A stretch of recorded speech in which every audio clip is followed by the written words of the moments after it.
좀비 아포칼립스 속에서 나는 창가에 서 있었다. 절망적인 심정으로 좀비가 가득한 거리를 응시하며 유리창 너머로 빗방울이 흘러내리는 흔적을 느꼈다. 바로 그때 선명한 붉은 형체 하나가 내 창밖으로 떨어졌다. 거리 위로 무겁게 추락한 몸과 빨간 원피스는 한 송이 눈꽃으로 변했다.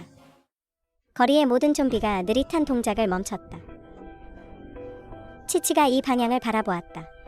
그러더니 피 냄새를 맡은 미친 개처럼 앞다투어 이곳으로 몰려들었다. 나는 조용히 이 광경을 내려다보았다. 나는 예전 엘리베이터에서 그녀와 가벼운 인사를 나눈 적이 있다. 그녀는 14층에 사는 아가씨였다. 이것은 이번 달에만 18번째 좀비 발생이다. 이미 반년 가까이 지속되었다. 초기에 통제 가능한 국면에서 이제는 전면적인 붕괴로 치달았다. 나는 월세방에 갇혀 단전, 단인터넷, 단수의 곤경에 처했다. 비축해둔 식량마저 거의 바닥났다. 더 이상 기다릴 수 없었다. 나도 그녀처럼 될까봐 두려웠다. 나는 옷장을 열었다. 가장 섹시한 슬립 원피스를 입었다. 먼지 쌓인 화장대 앞에 앉아 연하게 화장을 했다. 그리고 맞은편 문을 두드렸다. 깔끔한 차림의 선싱이가 문 앞에 서 있었다. 문 안쪽에서는 음식 냄새와 클래식 음악이 흘러나왔다. 마치 종말이 그와는 상관없는 일인 듯했다. 전에 했던 말 아직 유효한가요? 비축한 식량이 다 떨어졌어요. 나는 단도직입적으로 말했다. 선싱이의 입꼬리가 살짝 올라갔다. 물론이죠. 말할 것도 그는 없죠. 유머러스한 대학 교수였다. 2년 전 내 맞은편으로 이사왔다. 어쩌면 더 일찍일지도 모른다. 기억나지 않는 길 모퉁이에서 스쳐 지나가던 인파 속에서 혹은 이름 모를 유명 맛집에서였을지도. 나는 대도시로 상경의 일을 하며 9 to 5의 평범한 삶을 살았다. 좋지도 나쁘지도 않은 삶이었다. 원래 우리는 어떤 접점도 없어야 했다. 하지만 우리가 마주치는 횟수가 묘하게 늘어났다. 빈번한 만남은 그를 점차 안면 있는 친구로 만들었다. 그 후 그의 댓글이 내 소셜 계정에 나타났다. 위챗 송금 방식을 통해 그는 내 친구 목록에도 추가되었다. 그는 내 삶의 모든 구석에 나타나기 시작했다. 상황은 점차 공포스러워졌다. 나는 그의 의도가 걱정되기 시작했다. 그 후로는 언제 어디서든 친구들이나 동료들과 함께 다녔다. 그러던 어느 날 퇴근하고 집에 돌아왔을 때 그가 내 문 앞에 서 있었다. 그는 훤칠한 몸을 벽에 느슨하게 기대고 있었다. 손가락 끝이 바지 옆선을 톡톡 건드렸다. 마치 무형의 곡을 연주하는 듯했다. 무슨 짓이에요? 여긴 우리 집이에요. 당신을 환영하지 않아요. 나는 완전히 무너져 내렸다. 가방 속에서 호신용 스프레이를 꺼냈다. 그는 상황이 꽤 재미있다는 듯 매력적인 미소를 지었다. 그리고는 여유롭게 바지 주머니에서 열쇠 꾸러미 하나를 꺼냈다. 그것을 흔들며 그저 우연이라 말했다. 이곳에 집을 샀다고. 그는 열쇠를 구멍에 꽂았다. 문을 열었다. 이건 내 집입니다. 나의 모든 항의는 순식간에 기세가 꺾였다. 나는 집조차 없는데 그는 무려 2층의 다른 세 가구를 모두 샀다. 당당하게 이사를 들어온 것이다. 좀비가 발생하기 전까지 선싱이의 삶은 대체로 그러했다. 나는 그의 이상 행동을 알고 있었다. 누구도 내 삶에 이토록 관심을 두지는 않는다. 하지만 그의 모든 행동은 규범에 어긋나지 않았다. 그는 단 한 번도 나를 침해하지 않았고 폭력적인 행동을 한 적도 없었다. 언제나 예의 바른 모습이었다. 심지어 내 친구들조차 오랜 접촉 끝에 내가 미쳐가는 것 같다고 생각할 정도였다. 하지만 나는 여전히 그가 게임을 하고 있다고 느꼈다. 고양이가 쥐를 잡는 게임. 미친 사람의 게임을 그는 즐기는 것 같았다. 우리 사이의 말로 다 할 수 없는 긴장감을, 내가 하소연할 곳 없는 공포를 즐기는 듯했다. 나는 이사를 하려 시도한 적이 있다. 선싱에는 동행하며 함께 집을 보러 다녔다. 중개인의 끊이지 않는 설명을 들으며 그는 무심하게 한 집을 가리켰다. 이 집이 괜찮은 것 같네요. 나는 볼 마음이 전혀 없었다. 그저 그가 모르는 곳으로 이사하고 싶을 뿐이었다. 이 단지라면 나도 기꺼이 사고 싶군요. 그는 그저 덤덤하게 말했다. 부동산 중개인은 분명 기뻐했지만 나는 소름이 돋았다. 그의 말 속에서 숨은 뜻을 읽었기 때문이다. 내가 어디를 선택하든 그는 내 곁을 바짝 따를 것이라는 사실을 그는 마치 끈기 있는 거미처럼 소리 없이 거대한 포식망을 짜고 있었다.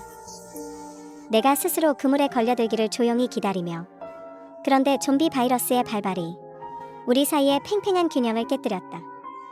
그물을 걷어들이는 과정에 속도를 붙인 것이다. 내가 빌린 방은 2층의 작은 방 한 칸일 뿐이지만 선싱에는 달랐다. 그는 3개의 방을 연결했다. 넓은 평면 공간을 만들어냈다. 그의 취향은 의심할 여지가 없었다. 당신의 비축분이 이렇게 오래 버틸 줄은. 내 예상을 뛰어넘었군요. 그는 봄바람처럼 미소 지었다. 사태가 터진 후 그는 나를 자기 집 식사에 3번 초대했다. 나는 모두 거절했다. 우리 모두 그 이면의 은밀한 의미를 알고 있었다. 이제 그는 아무렇지도 않게 농담을 던졌다. 마치 우리 사이에 사냥꾼과 먹잇감의 관계 따위는 없다는 듯이. 식량이 얼마나 있나요? 얼마 없어요. 선싱애가 창고를 열었다. 그 안에는 선반들이 있었다. 바닥에는 쌀이 있었다. 위쪽에는 천장까지 빽빽하게 통조림이 쌓여 있었다. 스팸, 사자두 조림, 보보지, 콩자반 메기 통조림까지. 나는 마른 침을 삼켰다. 내가 얼마나 오랫동안 고양이 통조림을 먹었는지 모르겠다. 그것조차 입주민 단톡방에서 얼마 남지 않은 생리대를 써서 사람들과 바꾼 것이었다. 뭐 좀 먹고 싶나요? 그는 벽에 기대어 나지막이 물었다. 창고가 너무 좁았고 그가 너무 가까이 있었던 탓일까? 그 목소리는 마치 약한 전류처럼 내 뒷덜미를 타고 올라왔다. 나는 경계하며 한 걸음 뒤로 물러났다. 아무거나요. 그는 잠시 멍해졌다. 그러더니 다시 웃음을 터뜨렸다. 그럼 내가 요리를 하겠다고 말했다. 옆으로 비켜서 나가며 그는 무심코 작은 종이 꾸러미 하나를 내게 던졌다. 나는 그것을 받았다. 그 안에는 놀랍게도 내가 음식을 바꿀 때 썼던 생리대가 들어있었다. 나는 혐오감 섞인 표정을 지었다. 비 내리는 밤, 나는 2년 동안 발을 들이지 않았던 옆집 거실에 앉아 있었다. 창밖은 고요했고 집 밖은 폭우가 쏟아졌다. 선싱에는 소형 발전 설비로 유지되는 냉장고 안에서 냉동 소고기와 해산물을 꺼내 손질했다. 아름다운 클래식 음악 속에서 밤낮으로 나를 괴롭히던 좀비의 포효 소리가 희미해져 거의 들리지 않게 되었다. 나는 남자의 감탄스러운 등 라인을 바라보며 어떻게 해야 또 다른 비밀이 되지 않을지 고민했다. 보상받은 음식. 선싱의 요리 솜씨는 훌륭했다. 이 점은 크게 놀랍지 않았다. 그와 같은 남자는 완벽하지 않은 구석이 없을 것 같았으니까. 긴 직사각형 식탁의 양끝에서 나는 그와 조명을 공유했다. 클래식 음악, 채소와 신선한 고기, 촛불이 타오르고 있었다. 평화로운 시절에도 보기 드문 데이트였지만 나는 체면을 가리지 않고 허겁지겁 먹어치웠다. 좀비 사태가 터진 이후 이렇게 맛있는 음식을 먹어본 지 정말 오래되었다. 그는 우아하게 와인잔을 흔들며 천천히 식사를 즐겼다. 누구도 그와 다투지 않았다. 나는 스스로의 실태를 억제할 수 없었다. 이런 관점에서 보면 우리 인간은 좀비와 다를 바가 없었다. 좀비가 끊임없이 먹어대듯 우리도 하루 3끼를 먹는다. 심지어 음식을 위해 존엄을 포기하고 짐승으로 전락하기도 한다. 배가 부르고 나서야 나는 나이프를 내려놓았다. 입술을 닦았다. 숨김없이 싸늘한 시선으로 그를 응시했다. 음식이 아주 풍족하네요. 칭찬 고마워요. 선싱에는 여전히 완벽한 미소를 유지했다. 원하는 게 뭐죠? 내가 물었다. 창밖의 빗소리는 극에 달한 듯 유리창을 두드렸다. 이 성찬에 대해 무엇으로 지불해야 하죠? 나는 조용히 그를 응시하며 한자 한자 반복했다. 난 아무것도 모르는 바보가 아니에요. 지금 밖이 어떤 세상인지 잘 알아요.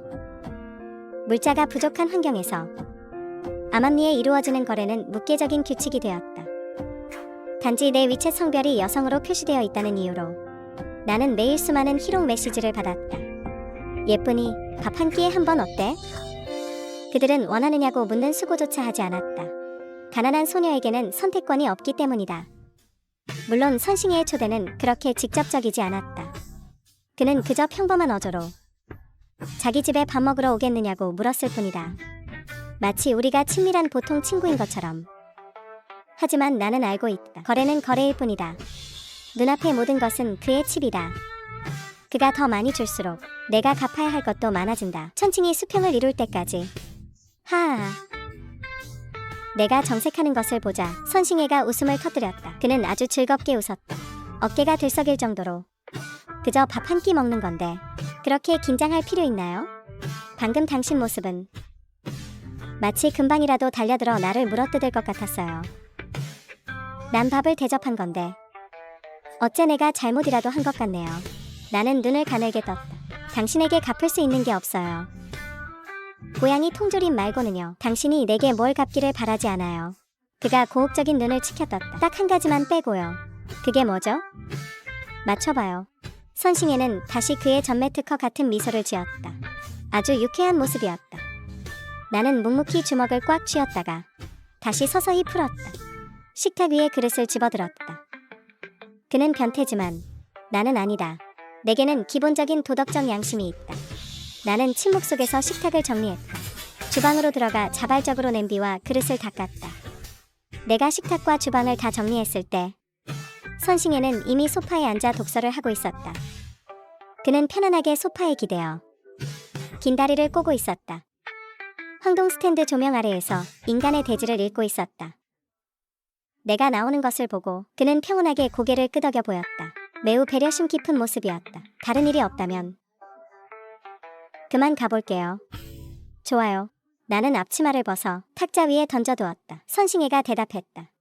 여전히 책에 몰입한 채였다. 나는 문 앞으로 걸어갔다. 믿기지 않았다.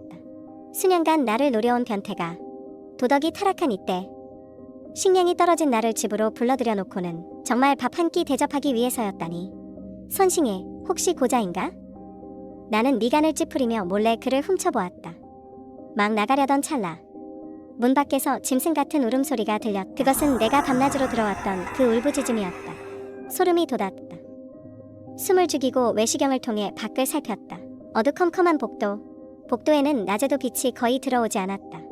아무것도 없었다.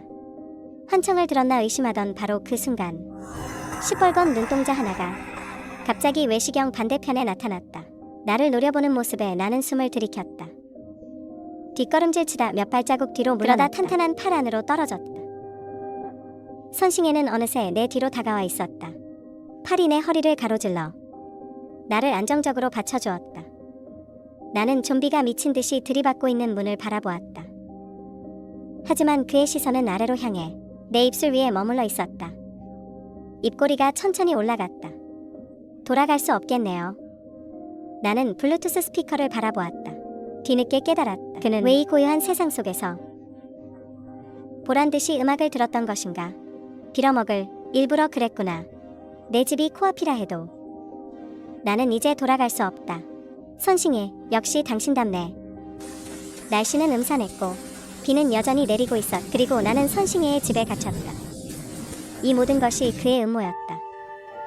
그는 일부러 나를 저녁 식사에 초대했고 의도적으로 음악을 틀었다. 분위기 있어 보였지만 사실은 또 다른 함정이었다. 누구나 알다시피 좀비는 뛰어난 청력을 가졌다. 아주 작은 소리라도 그들의 귀를 피할 수 없다. 비록 우리가 고층에 살고 있지만 좀비라고 계단을 못 오르는 것은 아니다. 행동은 느리고 관절은 뻣뻣할지라도 벌써 반년이라는 시간이 지났다. 아래층 몇 곳은 이미 비어 있었다. 단톡방에서 누군가 말했다. 일 없으면 비상구 쪽으로 가지 말라고. 나는 알지 못했다. 칠흑 같은 계단에 얼마나 많은 좀비가 숨어 있는지. 조용히 지내는 것이 생존의 기본 원칙이다. 선싱애처럼 살아남은 주민이라면 이 점을 분명히 알고 있었을 것이다. 나는 발밑에 두꺼운 카페트를 보았다. 그리고 벽의 방음제와 탁자 위의 매트까지. 마지막으로 시선은 이 모든 일의 원흉에게 머물렀다. 고작 밥 한 끼 먹는 사이에 그는 성공적으로 좀비를 유인했고 내가 집으로 돌아갈 길을 완전히 차단했다. 대단하다 대단해. 나는 그와 단판을 짓기로 했다. 선싱애는 그저 책을 살짝 내릴 뿐이었다. 반쯤 드러난 매혹적인 눈동자. 문 앞에 그 좀비는 마치 밥 먹는 개처럼 으르렁거리는 소리를 냈다. 문을 긁어대며 안달이 나 있었다. 선싱애가 입술에 손가락을 갖다 댔다. 조용히 하라는 제스처를 취했다. 당신이 유인한 좀비잖아요. 당신이 어떻게 좀 해봐요. 나는 이 모양으로 말했다. 선싱애가 책을 내려놓았다. 예의 바르게 이 모양으로 답했다. 안 들려요. 나는 맨발로 카페트를 밟고 그에게 다가갔다. 처리해버려요. 나는 소리 없이 문밖을 가리켰다. 그는 고개를 옆으로 돌려 매끈하고 정교한 옆얼굴을 드러냈다. 자신의 귀를 가리키는 그의 눈빛은 천사보다 더 순수해 보였다. 어이가 없었다. 나는 입술을 깨물었다. 긴 머리를 쓸어 넘기며 몸을 숙여 그의 귓가에 다가갔다. 우리 둘만 들릴 정도의 낮은 숨소리로 속삭였다. 선싱애는 몸을 살짝 뒤로 젖히며 눈을 가늘게 뜨고 나를 향해 손가락을 까닥거렸다. 이번엔 그가 내 귓가에 입술을 갖다 댈 차례였다. 그냥 당신이 나를 어떻게 해버리는 건 어때요? 목덜미에 뜨거운 숨결이 스쳤다. 선싱애의 낮은 웃음소리와 함께 나는 눈을 크게 떴다. 그의 목소리는 낮고 매력적이었다. 방금까지 살금살금 움직였던 내 모습이 바보처럼 느껴질 정도였다. 문 밖의 좀비는 더욱 미쳐 날뛰었다. 철근이 뒤틀리는 듯한 소리가 귓가에 들려왔다. 그 순간 나와 선싱애는 서로를 마주보았다. 그가 더 생각이 없는 건지 좀비가 더 그런 건지 알 수 없었다. 참다 못해 소리를 지르며 맞받아치려 할 때 선싱애가 갑자기 내 손목을 낚아챘다. 나를 품속으로 끌어당겼고 숙련된 솜씨로 내 입을 막았다. 그의 목소리가 밀착된 우리 몸 사이에서 흘러나오는 듯했다. 누군가 왔어요. 그냥 둬요. 그의 포옹은 거부할 수 없었다. 나는 처음으로 그의 탄탄한 몸 아래 숨겨진 무시무시한 힘을 느꼈다. 선싱애는 말을 마치고 탁자 위에 검은색 루빅스 큐브를 돌렸다. 순식간에 온 집안이 어두워졌다. 조명이 꺼졌다. 냉장고가 멈췄다. 수도꼭지의 물방울은 떨어질 듯 말 듯 매달려 있었다. 정적만이 감도는 집 안에는 폭우 소리 아래 두 사람의 심장 박동 소리만 남았다. 내 마음은 몹시 어지러웠지만 선싱애는 평온했다. 그의 몸에서 나는 차분한 우디향과는 어울리지 않는 분위기였다. 뜨거운 호흡이 내 목 옆에 닿았다. 내가 몸부림을 치자 선싱애의 품이 더욱 단단해졌다. 들리나요? 나는 눈을 감았다. 정말로 발소리가 들렸다. 무겁고 어지러운 격렬한 발소리였다. 창밖의 폭우 속에서 누군가 계단을 내려왔다. 좀비는 소리 없이 걷어차였다. 으르렁거리며 우리 문 앞을 떠나갔다. 곧이어 방화문이 쾅 하는 소리와 함께 열렸다. 복도에서 싸우는 소리가 들려왔다. 침입자와 좀비 사이에 격렬한 육탄전이 벌어졌다. 결국 좀비가 쓰러지는 소리로 끝났다. 문 하나를 사이에 두고 도끼가 이미 변해버린 살점을 반복해서 찍어 눌렀다. 좀비는 점점 더 끔찍한 비명을 질러댔다. 나는 그가 더 이상 인간이 아님을 알았지만 몸이 떨리는 것은 막을 수 없었다. 내 입을 막고 있던 선싱애의 손이 풀렸다. 천천히 아래로 내려와 포옹으로 바뀌었다. 그 포옹은 너무나 따뜻했다. 나는 매혹적이고 깔끔한 우디향에 휩싸였다. 팽팽하게 긴장했던 등 근육이 피곤한 듯 풀렸다. 하지만 금방 밖에서 들리는 기척에 심장이 다시 입 밖으로 튀어나올 것 같았다. 방금 음악 소리 이 집에서 났어. 빨리 들어가서 물자 빼서. 나는 벌떡 일어났다. 강도들이 왔다. 이 건물에서 가장 흔한 게 강도였다. 처음 2달 동안은 입주민 단톡방에서도 평화롭게 정보를 교류할 수 있었다. 하지만 물자가 극도로 부족해지면서 사람들은 야만적으로 변했다. 단톡방에서 조금이라도 재산을 드러내면 하나둘 살해당했다. 나는 깊은 밤 그들이 이웃을 매복 습격하는 소리를 듣기도 했다. 라면 한 봉지를 뺏기 위해 사람을 죽였다. 좀비보다 더 무서운 것은 사람의 마음이라 할 수밖에 없다. 밖의 대화는 계속 이어졌다. 진짜 어이없네. 이 판국에 아직도 음악을 트는 놈이 있다니. 이 집 분명 물자 엄청 쌓아뒀을 거야. 누군지 확인했어? 몰라. 관련 정보가 전혀 안 나와. 꽤 깊게 숨어있던 놈 같아. 설마 큰형님이 잘못 들은 거 아니야? 누가 감히 소리를 내겠어. 그건 죽여달라는 소리잖아. 입주민 단톡방에 답장이 없는 걸 보니 아무도 안 사는 집일 수도 있어. 개소리 하지 마. 이건 이 사람이 밖에서 거래할 필요가 전혀 없다는 뜻이야. 발전기 같은 설비도 있을지 몰라. 물건이 얼마나 있을지는 우리도 알 수 없지. 밖에서 쇠지를 때 휘두르는 소리가 들려왔다. 이제 어쩌면 좋지? 나는 몹시 초조했다. 선싱애를 돌아보았다. 그는 여전히 자신과는 상관없다는 표정이었다. 입가에는 미소마저 띄고 있었다. 마치 자기 질문이 아닌 것처럼. 나는 그의 멱살을 잡고 흔들었다. 빨리 방법 좀 생각해봐요. 선싱애는 짐짓 심각하게 고민하는 척하더니 양손을 펼쳐 보였다. 야른 입술을 가볍게 떼며 말했다. 휴대폰 줘봐요. 왜 휴대폰이 필요한지 도무지 이해할 수 없었다. 하지만 그의 뒤쪽 문은 이미 일그러지기 시작했다. 나는 정신을 가다듬고 품속에서 휴대폰을 꺼내 그에게 건넸다. 우리 건물의 전력은 끊긴 지 오래였다. 몇 번 강제로 복구하긴 했지만 복구될 때마다 얼마 못 가 다시 끊겼다. 그리고 단전 시간은 점점 더 길어졌다. 사람들은 전기가 들어올 때마다 다들 휴대폰과 보조 배터리를 충전했다. 아니면 소리를 지르는 수밖에 없었으니까. 선싱애는 휴대폰을 건네받았다. 내 앞에서 보란 듯이 숙련된 솜씨로 내 휴대폰의 잠금을 해제했다. 그리고 내 놀란 시선 속에서 블루투스를 켰다. 우리 집 스피커가 블루투스 목록에 선명하게 나타났다. 심장이 덜컥 내려앉았다. 그것은 내가 구조 요청용으로 준비한 것이었다. 선싱애가 나를 어떻게 대할지 알 수 없었기 때문에 미리 준비를 해두었던 것이다. 만약 그가 나를 해치려 한다면 휴대폰으로 연결된 블루투스 스피커를 통해 구조 신호를 보내고 그의 정보를 공개할 생각이었다. 그런데 그는 내가 남겨둔 이 마지막 수단까지 알고 있었다. 이 사실은 나를 경악게 했다. 그가 음악 플레이어를 열고 모차르트의 곡을 골라 재생 버튼을 누르자 맞은편 우리 집에서 아름다운 클래식 음악이 흘러나왔다. 빌어먹을 맞은편 놈 간덩이가 부었네.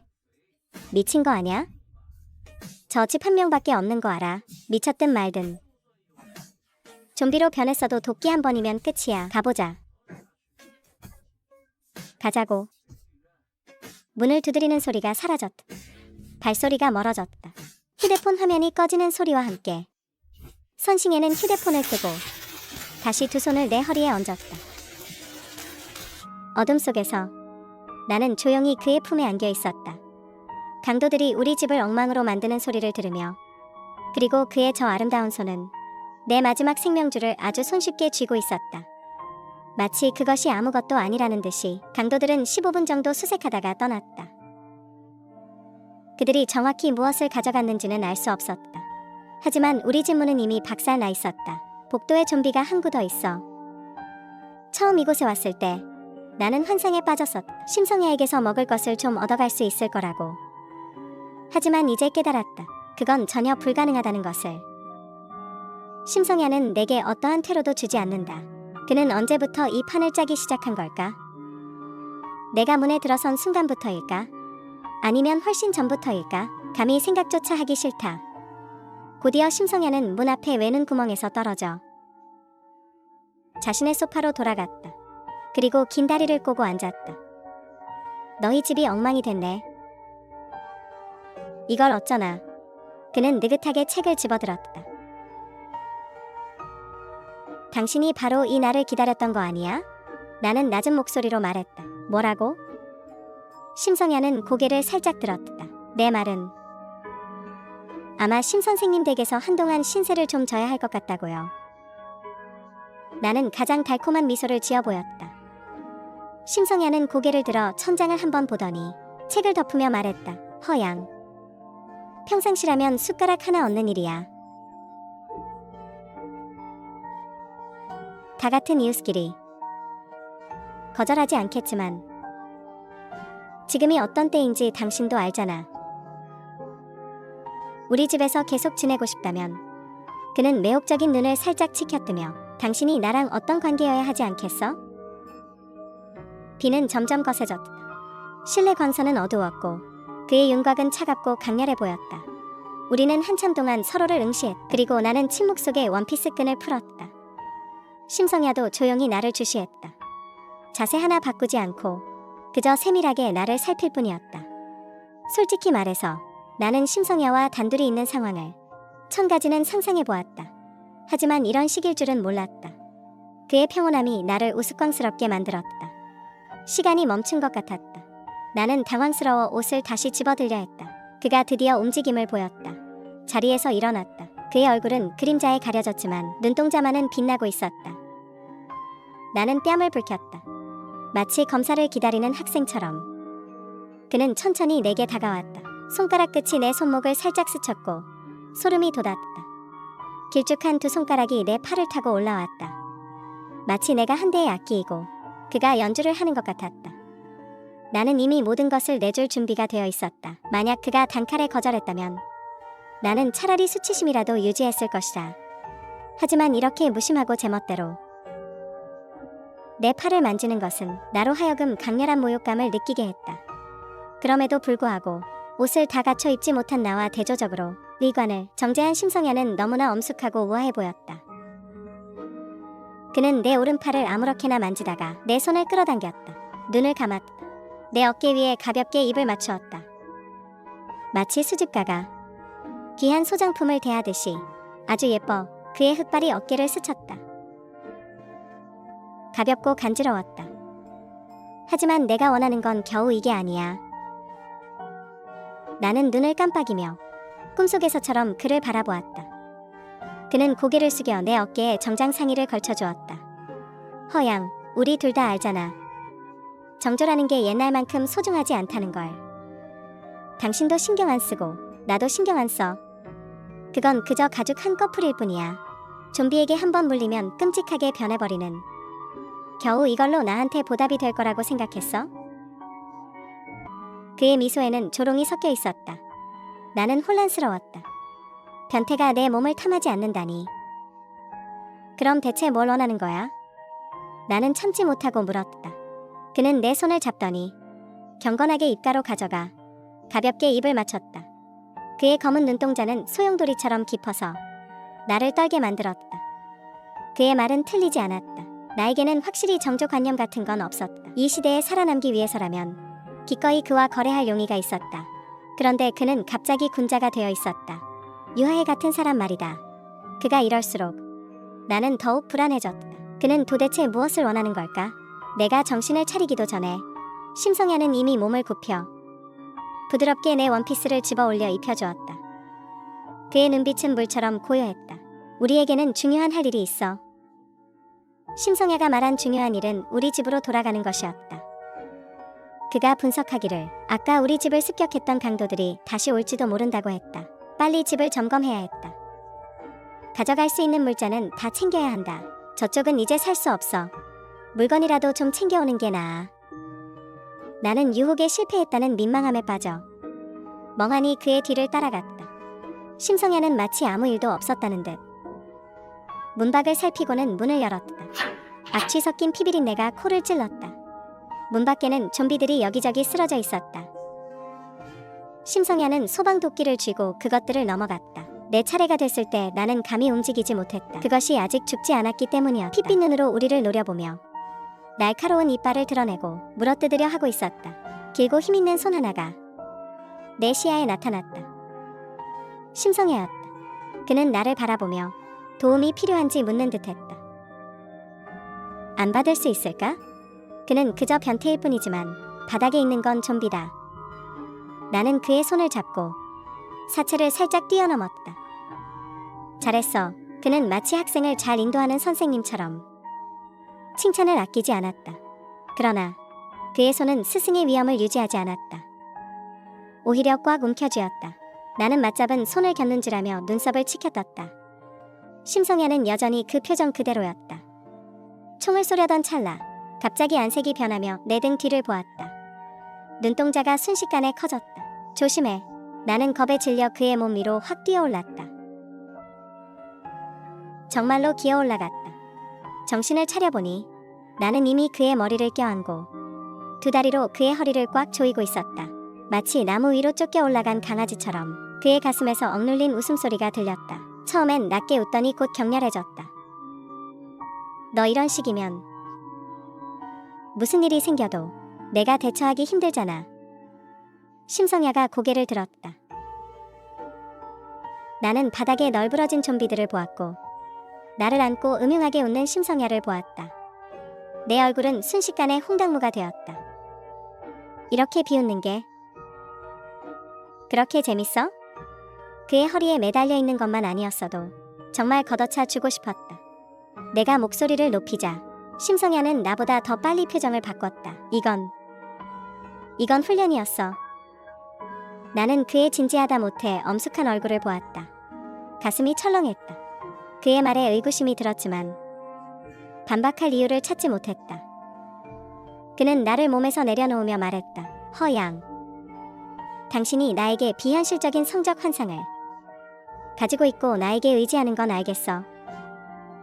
하지만 앞으로 이런 상황이 생겨도 함부로 내 몸에 기어오르면 안 돼. 나는 할 말이 없었다. 내가 너무 무서웠나 봐. 당신을 놀라게 해서 미안. 침묵 속에서 그의 긴 5손가락이 강압적으로 내 손가락 사이를 파고들었다. 그리고 깍지를 꼈다. 당신의 심리적 요구를 충족시켜주기 위해 손은 잡아줄게. 당신 법학과 교수야? 그는 왜 그런 생각을 하냐고 물었다. 법학 말고는 다른 직업이 떠오르지 않아서. 흑백을 뒤바꾸는데 저렇게 능숙할 수가 없으니까. 심성야는 억울하다는 표정을 지었다. 원하지 않아? 내가 결례를 범했네. 그가 정말로 손을 놓으려 했다. 나는 얼른 그의 손을 꽉 잡았다. 계단 입구가 우리 집 바로 옆이었다. 나는 정말 무서웠다. 심성야는 내가 그의 손을 꽉 쥐고 놓지 않으려는 것을 눈치챘. 그는 흥미롭다는 듯 입꼬리를 올렸다. 겉 다르고 속 다른 허양이라니까. 그는 정말 못됐다. 성격도 나쁘고 항상 남을 도발한다. 소방도끼가 내 손에 있었다면 화가 나서 참지 못하고 그를 찍어버렸을지도 모른다. 마치 내 마음을 읽기라도 한 것처럼. 우리 집에 도착하자마자 심성야는 즉시 소방도끼를 내 손에 넘겨주었다. 왜 이걸 나한테 줘요? 나는 눈앞에 묵직한 흉기를 든 채 어쩔 줄 몰라 했다. 안에 더러운 게 있을지도 몰라. 당신은 여기를 지켜. 금방 다녀올게. 나는 문가에서 도끼를 든 채 기다렸다. 밖에는 폭우가 쏟아지고 있었고 아직 완전히 죽지 않은 좀비도 있었다. 날은 점점 어두워졌고 나는 겨우 색깔만 구분할 수 있을 정도였다. 잠시 후 내가 살았던 이 공간이 기괴하고 낯설게 변했다. 좀비의 울음소리가 여기저기서 들려왔다. 낮보다 밤이 더 위험했다. 어둠 속에서 홀로 잠시 서 있었다. 아무리 생각해도 이상했다. 왜 이 좁은 아파트에서 우리가 떨어져 있어야 하지? 왜 그는 길을 살피러 가면서 무기도 챙기지 않았지? 금방이라더니 대체 언제 오는 거야? 이미 10분이나 지났다. 모든 게 잘못된 것 같았다. 도끼를 쥐고 희미한 불빛이 비치는 곳으로 걸어갔다. 그곳은 내 침실이었다. 심성야는 내 옷을 뒤지고 있었다. 그는 반쯤 쭈그리고 앉아있다가 내 발소리를 듣고는 그저 뒤돌아 나를 한번 쳐다보았다. 그러고는 다시 손전등을 입에 물고 제 할 일을 했다. 나는 문득 깨달았다. 그의 하얗고 긴 목이 나에게 완전히 노출되어 있다는 것을. 그리고 내 손에는 도끼가 들려 있었다. 그는 변태다. 오랫동안 나를 스토킹해왔고 나에게 엄청난 심리적 압박을 주었다. 그는 분명 내 생활을 감시해왔다. 그렇지 않고서야 내 휴대폰 비밀번호를 알 리가 없다. 내가 그의 집에 가기 전 녹음했던 음성 메시지도 그의 성격은 고약하다. 자주 나를 골탕 먹이며 즐거워한다. 그와 함께 있으면 나는 육체적인 것 이상의 것을 잃게 될 것이다. 우리 둘 다 그 사실을 잘 알고 있다. 만약 지금 내가 손을 쓴다면 나는 맞은편 집에서 난공불락의 요새를 구축할 수 있다. 그곳에는 언제 다 먹을지 모를 비축, 식량과 물자들이 있다. 혼자서 몇 년은 버틸 수 있는 양이다. 나 혼자 아껴 쓰면 충분히 잘 지낼 수 있다. 나는 도끼를 꽉 쥐었다. 땀 때문에 손잡이가 미끄러웠다. 심성야는 여전히 아무 일 없다는 듯 내 옷장을 뒤지고 있었다. 손전등의 불빛이 흔들리며 방 안의 그림자들이 살아 움직이는 것 같았다. 오직 그의 뒷덜미만이 하얗게 빛났다. 나는 눈을 감았다. 어느 순간 나는 갑자기 도끼를 치켜들었다. 온 힘을 다해 내리찍었다. 도끼는 바닥을 뚫고 박혔다. 나무 파편과 눈꽃이 사방으로 튀었다. 심성야는 그 순간 고개를 돌렸다. 눈을 가늘게 뜨며 그의 곁에서 날카롭게 비명을 지르는 좀비를 노려보았다. 믿을 수 없었다. 이 괴물이 이렇게 끈질긴 생명력을 가졌다니. 손이 잘린 상태에서도 공격을 시도하다니. 일촉즉발의 위기에서 도끼 하나가 내리쳐졌다. 좀비는 그 즉시 쓰러졌다.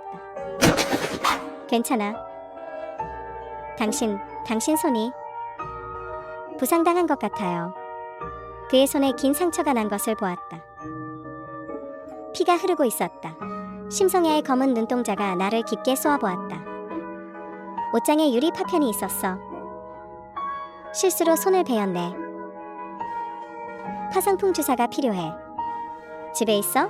아니, 좀비에게 물려야만. 좀비로 변하는 게 아니야. 열린 상처에 좀비 바이러스가 닿아도 감염될 수 있어.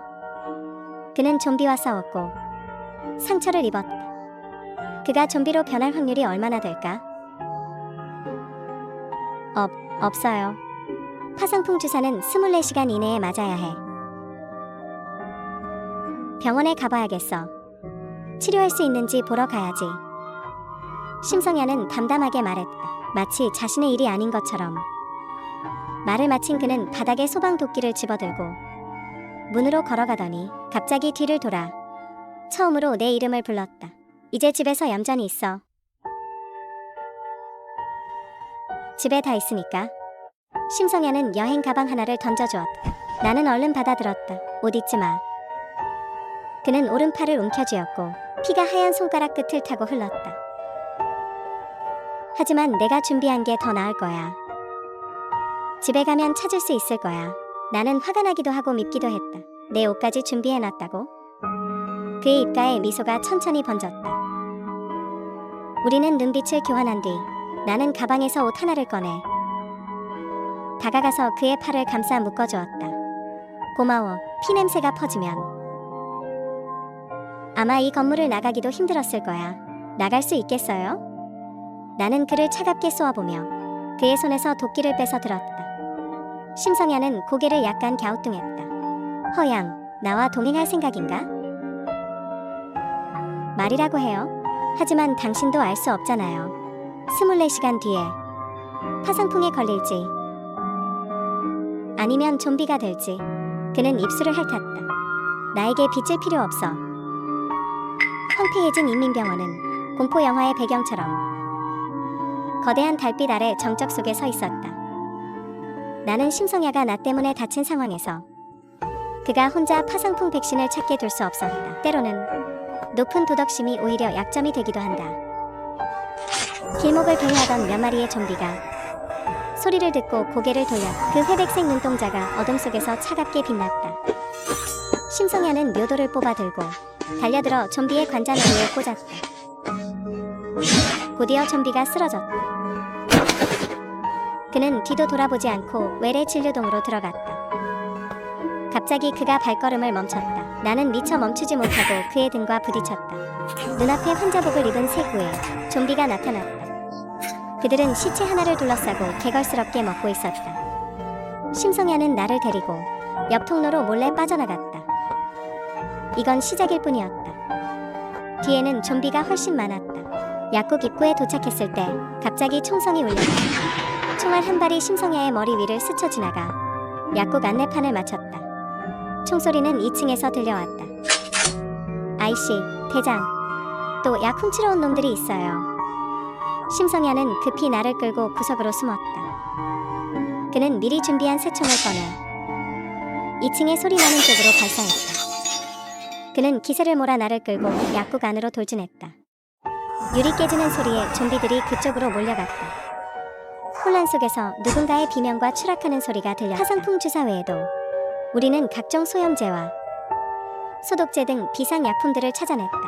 우리는 가방 2개에 가득 채웠다. 한동안 버티기에 충분한 양이었다. 심성야는 술에 적신 거즈에 불을 붙여 복도로 던졌다. 불길이 좀비의 옷을 타고 번졌다. 좀비와 인간의 비명이 뒤섞여 병원 전체를 가득 메웠다. 심성야는 내 손목을 꽉 쥐고 나를 데리고 병원을 나가려 했다. 갑자기 총의 장전 소리가 들렸다. 턱수염을 기른 남자가 튀어나와 손에 든 약들을 내놔. 안 그러면 갑자기 심성야가 웃음을 터뜨렸다. 하하하. 그것은 맹수가 먹잇감의 목덜미를 노릴 때의 표정이었다. 그는 천천히 셔츠 단추를 풀었다. 마지막 단추를 풀었을 때 심성야의 허리에는 다이너마이트 2줄이 감겨 있었다. 모두의 눈동자가 순식간에 수축했다. 어디 한번 보자고. 내 총알이 빠를지 아니면 내가 심지에 불을 붙이는 게 빠를지. 남자는 겁에 질려 한참 동안 정신을 차리지 못했다. 심성야는 그대로 나를 끌고 병원을 빠져나왔다. 그 폭약은 가짜였다. 다행히 속여 넘길 수 있었다. 약 찾는 일이 이렇게 순조로울 줄은 몰랐다. 모든 것이 끝났다고 생각했을 때 눈앞에 수많은 좀비떼가 나타나 우리를 포위했다.